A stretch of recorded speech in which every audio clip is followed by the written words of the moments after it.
بسم الله الرحمن الرحيم. مشاهدينا الكرام، السلام عليكم ورحمة الله وبركاته. أهلا بحضراتكم في لقاء متجدد من برنامج قوارير. شهر رجب من الأشهر الحرم، قال تعالى: فلا تظلموا فيهن أنفسكم. وهي في الأشهر الحرم في قلوب بتصحو، وفي أنفاس بترفع إلى الله سبحانه وتعالى أكف الدعاء، وأعمال صالحة بنزرعها، وبذور إحنا بنبذرها الآن في شهر رجب، ونسقيها بإذن الله تعالى في شهر شعبان، ونحصد الخير، كل الخير بإذن الله تعالى في شهر رمضان الكريم، كما كان يفعل الرسول صلى الله عليه وسلم والسلف الصالح وصحابة رسول الله صلى الله عليه وسلم. كانوا بيزيدوا من الطاعات والعبادات والذكر والاستغفار، ويجددوا التوبة والنية، فيتهيأوا لشهر رمضان الكريم.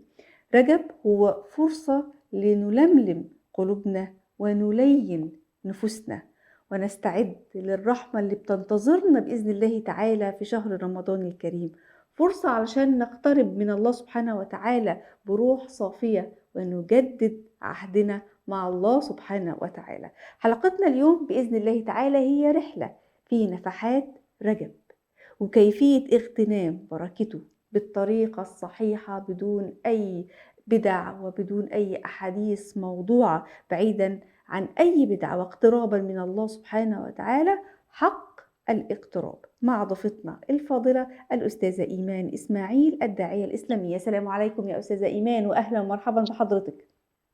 عليكم السلام ورحمة الله وبركاته. أهلا وسهلا بحضرتك أستاذة ندى، ربنا يبارك لك يا رب. أهلا وسهلا، كل عام وأنتم بخير، وأمة محمد صلى الله عليه وسلم جميعا بخير حال يا رب العالمين. اللهم آمين يا رب، اللهم بداية يا آمين. أستاذة إيمان، خلينا نبدأ معاكي حوارنا بسؤالنا: لماذا جعل الله سبحانه وتعالى شهر رجب من الأشهر الحرم، وكيف كان السلف يتعاملون بالأخص مع هذا الشهر الكريم؟ نعم. بسم الله الرحمن الرحيم، والصلاة والسلام على سيدنا محمد وعلى آله وصحبه أجمعين. اللهم علمنا ما ينفعنا، وانفعنا بما علمتنا يا أرحم الراحمين.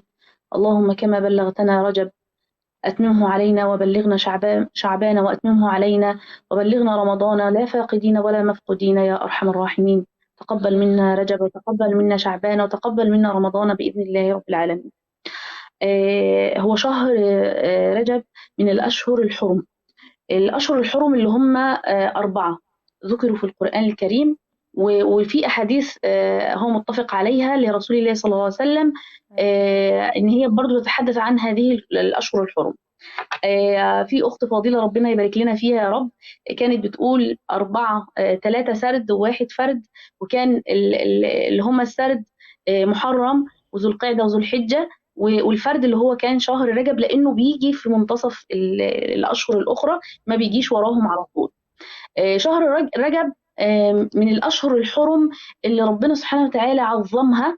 وكانوا كانوا الناس قبل كمان الإسلام، وقبل انتشار الإسلام، كانوا بيعظموا الشهر دوت. كانوا بيتوقفوا فيه عن القتال، وعن المخاصمة، وعن الجدالات، وعن المشاكل اللي كانوا بيعملوها، احتراما وتجليلا للشهر دوت، لأنه فعلا ليه مكانة عظيمة سبحان الله في قلوب العرب من قبل حتى ما ينتشر الإسلام. سبحان الله، ربنا سبحانه وتعالى جعل من شهر رجب شهر عظيم. تعظيمه جاي لعظمة الأجر الكبير اللي موجود فيه، لأن هو فعلا زي ما انت ما قلتي كده في المقدمة، ربنا يبارك لك يا رب، إن هو استعداد لما هو جاي أعظم منه.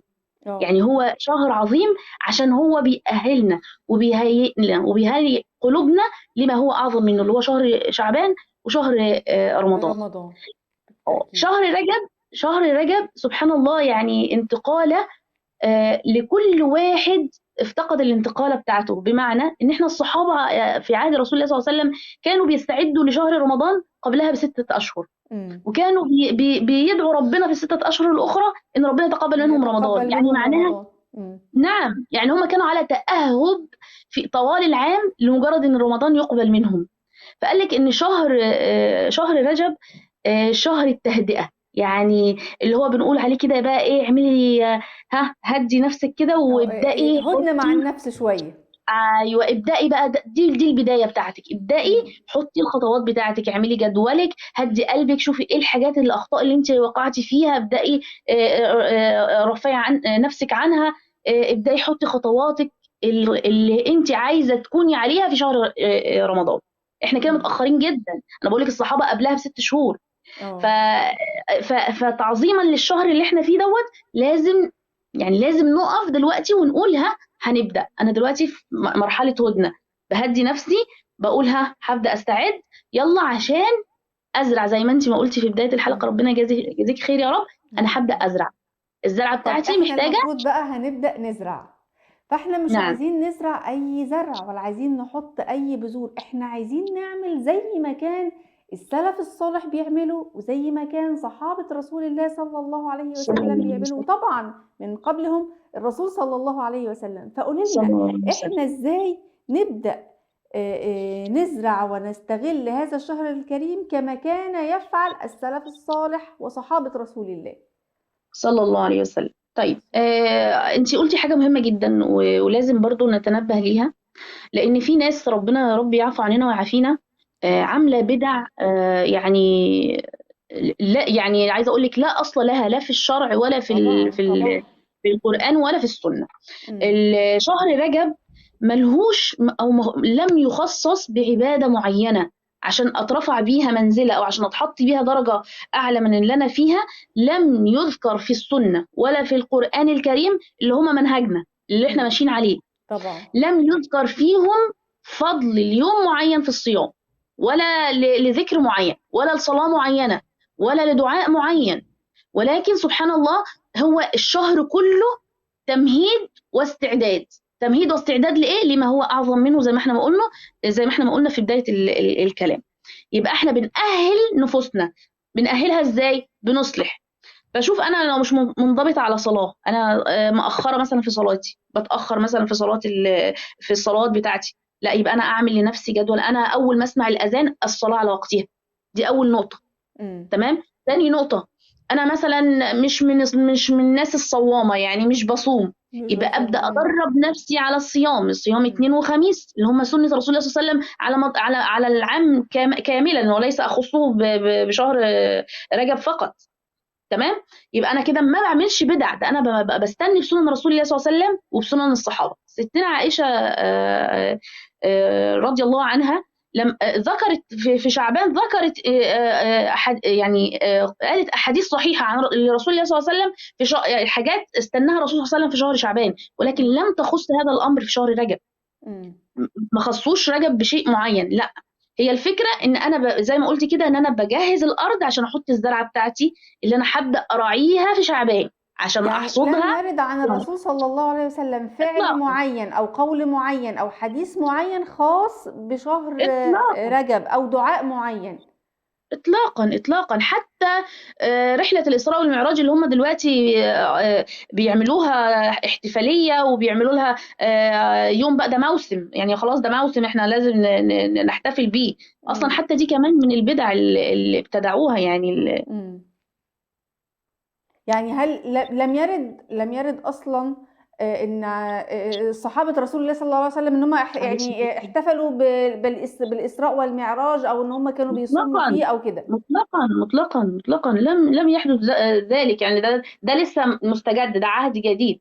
الإسراء مم. والمعراج الاحتفالية بتاعت الإسراء والمعراج تحديد يوم في الأسبوع، مثلا زي يوم الجمعة أو يوم الخميس. زي مثلا نقول بنصلي صلاة مش عارفة صلاة إيه كده في رجب، لازم نصليها عشان أصل الدعاء مستجاب في رجب. هو شهر عظيم والاجر فيه، وهو الحاجه الوحيده اللي وردت فيه واقدر اقول لك عليها وهي من السنن اللي انت تكوني حريصه عليها: لا تظلموا فيهن انفسكم.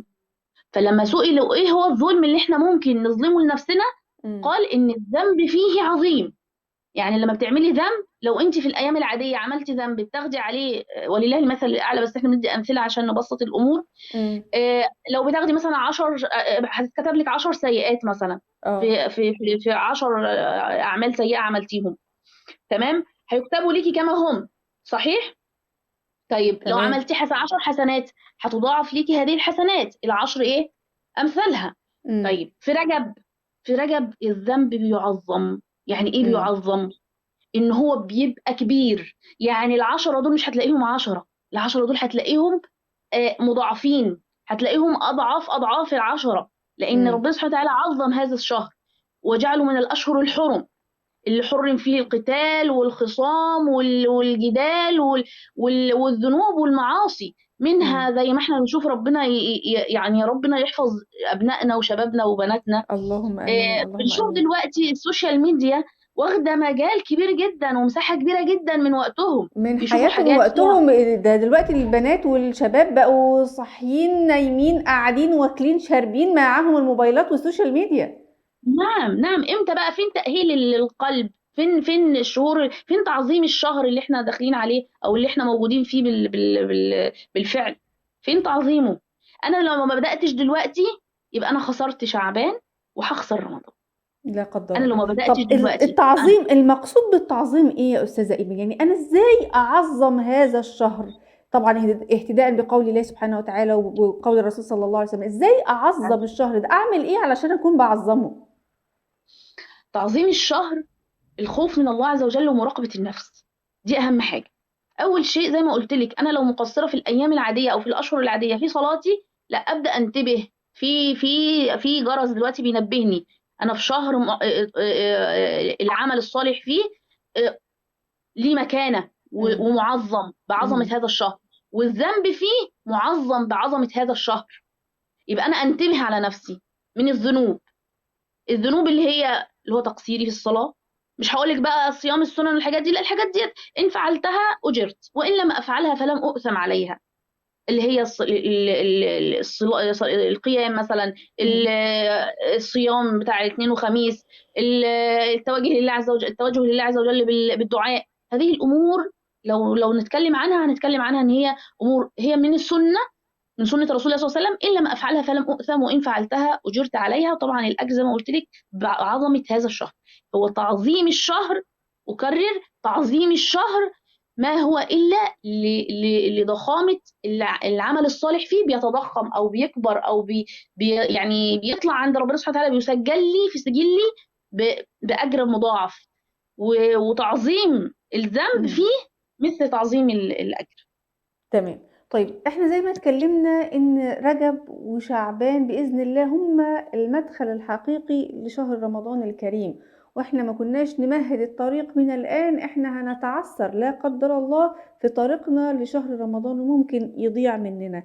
ازاي نتوب في شهر رجب؟ وازاي ننقي قلوبنا سواء من أمراض قلوب أو من مشاكل أو من أحقاد أو من أي شيء يحول بين قلوبنا وما بين العبادة الخالصة وما بين التوبة وما بين القبول عند الله سبحانه وتعالى؟ نعمل إيه يا أستاذة إيمان علشان نستغل هذا الشهر الكريم إنه ينقي قلوبنا تماما؟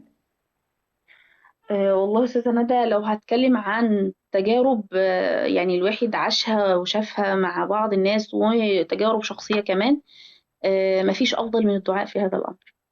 يعني الدعاء ثم مم. الدعاء ثم الدعاء رقم مخ واحد. العبادة. ولكن مم. احنا هنحط بقى أربع خطوات مهمين جدا عشان مم. يساعدوني على ازاي انقي قلبي، وازاي اوصل لمرحله من المراحل اللي انا خلاص انا بقى بستعد اهو. انا مهدت الارض اللي هحط فيها الزرعه والنبته بتاعتي اللي انا هفضل اراعيها في شعبان عشان احصد خيرها في رمضان. اول حاجه التوبه. والتوبه مش محتاجه تعقيد، يعني انا مش محتاجه بقى اقعد اقول لك بقى واعملي كذا لا. التوبه مش محتاجه تعقيد. هي التوبه هو بس مجرد اقلاع عن الذنب. انا في ذنب بعمله، الذنب ده بقى سواء كنت بكذب ده ذنب، مقصره في صلاتي ده ذنب، مش بره بامي وابويا ده ذنب، مش بذاكر ده ذنب على فكره، لان طلب العلم فريضه. لو انا حتى مش بذاكر فده، لان ده كمان في شامل حاجتين. الحاجه الاولى ذنب ان انا مش بسعى لطلب العلم اللي هو اللي ربنا سبحانه وتعالى فرضه عليا. والتاني شيء ان انا مش ببر حتى والدي، يعني هم بيفرحوا بهذا الشيء، يعني يعتبر بر ليهم، تمام، مع وضع النية طبعا. مم. يبقى التوبة مش محتاجة تعقيد. أول حاجة هي التوبة، الإقلاع التام عن أي ذنب أنا بقوم بيه أو بعمله. تمام. وطبعا ده بنية صادقة وبقلب صادق، ان انا يعني بصي لو انا مثلت لك هذا الامر بالقصة اللي حصلت مع سيدنا موسى لما توقف المطر والناس عطشت والارض مم. جفت مم. وتشققت الارض من كتر الجفاف، فالناس بيقولوا سيدنا موسى ادعي ربنا ينزل علينا المطر. فسيدنا موسى اه. لما دعا ربنا سبحانه وتعالى، فربنا سبحانه وتعالى قال له ايه؟ ان في القوم بتوعك رجل اذنب ذنب، فبهذا الذنب فانا اعاقبهم بعدم نزول الماء. اه. فنادى سيدنا موسى في القوم قال يا قوم إن فيكم رجل صاحب ذنب، وهذا الذنب أغضب الله عز وجل، فإن لم يعني يخرج مما بينكم المطر مش هينزل. ايوه. فوضع الرجل رأسه في ثوبه وقال له يا رب، شفتي بقى، أقلع عن الذنب فوري. الموضوع مش معقد، الموضوع مش بالظبط، محتاج إن أنا بالظبط. مش مش محتاجة إنك تبقي عند الحرم، مش محتاجة إنك أنت تبقي لابسة أبيض في أبيض عشان لا، مش محتاجة إن ومش أنت محتاجة تروحي وقت معين ولا مكان معين ولا خالص طريقة معينة، هو في وقتها خالص وفي خالص. لحظتها. بالظبط، حط دماغه في ثوبه وقال له يا رب، يعني بصدق اهو اصدق مع الله عز وجل، لو سترتني يعني امم. لا تفضحني بين قومي، ولو امم. سترتني والله يا رب لن اعود. لن ولكن اعود. هو كان صادق. احنا بنتكلم دلوقتي على ايه؟ على الصدق، صدق النية، ان انا نوى فعلا هو يقلع عن هذا الذنب. وبالفعل انزل الله عز وجل عليهم المطر بعد مدة معينة من الزمن. لما رجع إليه سيدنا موسى امم. قال له رب أنا كنت عايز أعرف مين هو. قال له يا موسى سترته. أسترته وهو امم. عاصي، اه. أفضحه وهو تائب. وهو تائب. سبحانك يا رب. شوفي بقى الجمال هنا، امم. الجمال هنا في صدق النية. هو كان مذنب وبسبب ذنبه، يعني معناها ذنب كبير وذنب عظيم، إلى الآن لم نعرف ما هو الذنب ومن هو صاحب الذنب. ومن هو صاحب الذنب. بالظبط كده. يبقى هي ايه؟ صدق التواصل مع الله عز وجل، والتواصل مع الله عز وجل بالقلب امم. مش باللسان. مش هقول يا رب انا نويت لا، هو مش باللسان. لم تذكر النية باللسان، هي النية محلها النية فين؟ ومحلها القلب. محلها القلب. تمام. امم. تاني حاجة، ودي بتثبت بقى النية الطيبة بتاعتنا، الندم. لو انا عامله اه. ذنب فعلا يستحق اه. الندم، ندم الرجوع لله عز وجل، وان انا يا رب والله يعني مش هحاول، بس مجرد المحاوله ان انا ارجع لهذا الامر. هي منها توبة بقى ربنا نصوح بإذن الله، ونادم عليها، ونادم على هذا الخطأ، ومش هعود له. بالظبط. اللي هو بقى ايه؟ حاجات كتيره جدا. ممكن منها ربنا يعفو عننا ويعافينا ويعافي لنا ابنائنا، بسمع حاجات سيئه مثلا على النت. ممكن منها انا شخص زي ما قلت لك كده بتحرى الكذب في كلامي، امم. مفكر ان هو ده هينجيني. امم. ممكن منها على فكرة من ضمن الذنوب والمعاصي اللي عظمت في هذا الشهر ترك الصلاة. وترك الصلاة في الأيام العادية يعني يعني وضعها عظيم، فما بالك بقى في هذا الشهر مع تعظيم ما في هذا الشهر. اه. هيبقى عامل ازاي؟ عندنا على فكرة بالظبط. عيالنا ممكن تبص تلاقيها ايه، بتصلي لك كل فردين مع بعض، كل 4 فروض مع بعض. صلاة الفجر دي اصلا حاجة غير مذكورة عندهم على مش فكرة، دي من موجودة أصلا. الذنوب المعظمة، من الذنوب المعظمة. طب انا عايزة اتوب وارجع واندم، يا رب انا مش هتوقف عن صلاة الفجر. بص هعمل، لا انا هخلي والدتي او والدي او اختي كبي عليا مية صحيني. امم. خلاص، يبقى هي من الذنوب اللي انا اعظمها. لو عظمت هذا الذنب في قلبي، ربنا سبحانه وتعالى والله بياخد بايدينا، والله والله بياخد بايدينا. طبعا الله زي ما قلت سبحانه لك كده. وتعالى بيطلع على قلوب عباده، وبيرى فيهم فعلا صدق النية، صدق النية ولا لا، وبالتالي هو بيعنهم على على التوبة، وعلى ان هم يقوموا بالأعمال الصادقة اللي هم صدقوا الله سبحانه وتعالى في نواياهم ان هم بإذن الله هيعملوها. طيب أستاذة بالظبط. إيمان، احنا عايزين قلوبنا تكون لينة هينة، لأن في ناس بتقول انا سبحان الله بحس كده ان انا يعني مش بتأثر قوي زي الناس اللي بتتأثر بسماع ايات معينة من القرآن، احاديث نبوية، ممكن يعني عيونها تدمع. في ناس بتحس ان قلوبها جامدة، ومش هقول القسوة ان هم اشخاص قاسيين بالمعنى الحرفي، ولكن لا، هي قلوبهم ما فيهاش اللين. والحقيقة سيدنا النبي صلى الله عليه وسلم كان عليه يعني الصلاة هين لين. فاحنا ازاي نستغل هذا والسلام. الشهر الكريم ان احنا نلين قلوبنا، تكون قلوبنا هينة لينة، نتعامل بالتسامح، نتعامل بكل خلق جميل تحلى به سيدنا النبي صلى الله عليه وسلم. عليه الصلاة والسلام. هو السؤال ده سئل لرسول الله صلى الله عليه وسلم سؤال مباشرة، يعني سئل عن إن أنا حاسس بقساوة قلبي، يعني أنا عندي قساوة في القلب، للأسف. إزاي ألين هذه القساوة لرسول الله صلى الله عليه وسلم. ف... فهو أول نصيحة نصح بها هذا الرجل، قال له يعني اجعل لك آم، أوقات عند القبور، لأن مم. هي أكثر الأماكن اللي ممكن تلين القلب. بتجلي صدى القلوب. نعم نعم، ومنها بقى حاجات كتير، يعني مثلا ممكن أكون يعني مثلا ممكن ما أقولكيش مثلا إن أنا أقدر أروح القبر، في ناس ما عندهاش الأعصاب ولا الطاقة إن هي تروح أماكن زي دي، بتخاف. مم. فدي ننصحها بإيه؟ خلاص احضري جنازة، روحي جنازة حد متوفي، اسألي أو ابحثي. طبعا السوشيال ميديا ما سابتش حاجة، ابحثي وشوفي المواقف والطرائف اللي بتحصل في الغسل مثلا. يعني انا مثلا كنت بغسل موتى، في مواقف كتير جدا بتحصل في اثناء الغسل وبعد الغسل وقبل الدفن، بتدي بتعمل لين للقلب مم. اجباري. انت اجباري بتلاقي قلبك لان، اجباري بتلاقي قشعريره في جسمك، اجباري بتلاقي نفسك حتى لو مقبله على حاجه فيها دم بتفتكر الموقف فبترجعي عنه. بالظبط بالظبط. فهي النصيحة الوحيدة اللي ناخدها من رسول الله صلى الله عليه وسلم هو زيارة القبور، ودي طبعا حاجة شبه منسية، شبه منسية، شبه سنة معدومة، يعني على فكرة دي من السنن. احنا مم. بقى يعني ربنا يعفو عننا، عارفين في ناس بتعملها بس بتعملها بشكل بقى خاطئ، بشكل اصلا منافي للسنة.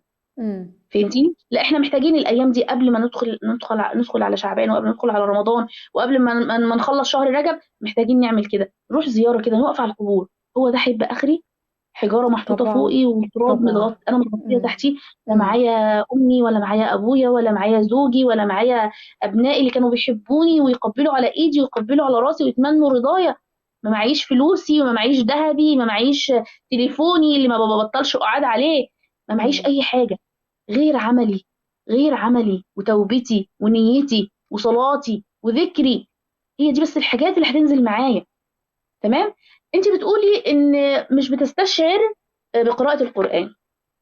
هقول لك المثل التجربة العملية اللي معظم السوشيال ميديا بتتحدث عنها دلوقتي، الرجل اللي كان بيقرأ في القرآن فابنه بيقول له انت مش حافظ، فانت مش مستفاد حاجة من اللي انت بتعمله ده.